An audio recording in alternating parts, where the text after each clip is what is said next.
If you've followed American politics at all over the last, say, 30 years, there's one name you just can't miss: Hillary Clinton.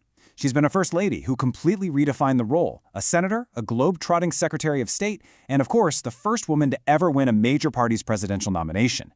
But she's also been a lightning rod for controversy, a figure who inspires incredible loyalty and, at the same time, fierce opposition.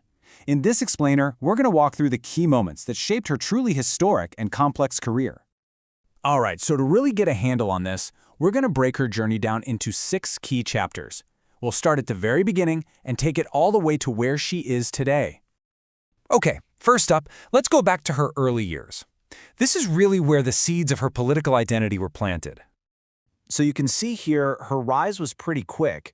At Wellesley, she wasn't just any student, she was the first student ever to give the commencement address. That made some serious waves. And then at Yale, well, that's where she met Bill Clinton. She made this huge decision to move with him to Arkansas, a choice she once said was about following her heart instead of her head. And this is a really key point. Long before she was on the national stage, she was already a force to be reckoned with in Arkansas. I mean, she wasn't just the governor's wife. She was a top lawyer, a co-founder of a major child advocacy group, and a huge player in education reform.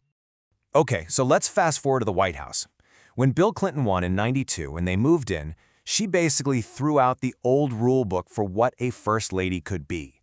She took on a level of influence we really hadn't seen since Eleanor Roosevelt. And, this slide does a great job of showing the real duality of her time as First Lady. On one hand, you've got this policy powerhouse, the person leading the charge on a massive, super ambitious healthcare reform plan. But on the other hand, she was under this constant, intense microscope, from the Whitewater real estate stuff to the absolute political and personal firestorm of the Lewinsky scandal. But her focus wasn't just on what was happening at home. She was making her mark on the world stage, too. That 1995 speech she gave in Beijing, it was a total game changer. People in the administration were telling her, don't do it. But she went out there and boldly declared, human rights are women's rights and women's rights are human rights. And man, that phrase has just echoed around the globe ever since.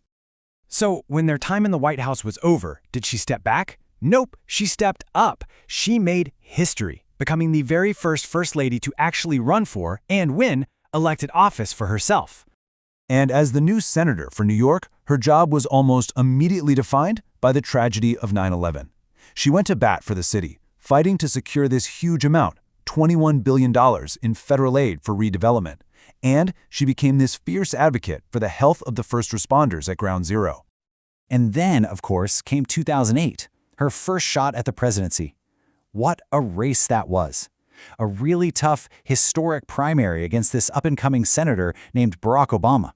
She proved she was a national force, becoming the first woman to win major presidential primaries. She got so close, but in the end, she fell just short of the nomination. So, in a twist that honestly surprised a lot of people, her former rival, President Obama, asked her to join his team. And not just any position, he made her the 67th Secretary of State. Suddenly, she was America's top diplomat, the face of our foreign policy to the entire world. So her whole philosophy as secretary was this idea she called smart power. The thinking was, look, America's strength isn't just about our military. That's the hard power. It's also about diplomacy, aid, technology, and pushing for values like women's rights. That's the soft power. Smart power was all about blending the two to rebuild America's standing in the world. And let me tell you, she was constantly on the move. I mean, she visited 112 countries. She was right in the middle of the huge decisions like the intervention in Libya, and she helped put together the tough sanctions that eventually brought Iran to the negotiating table over its nuclear program.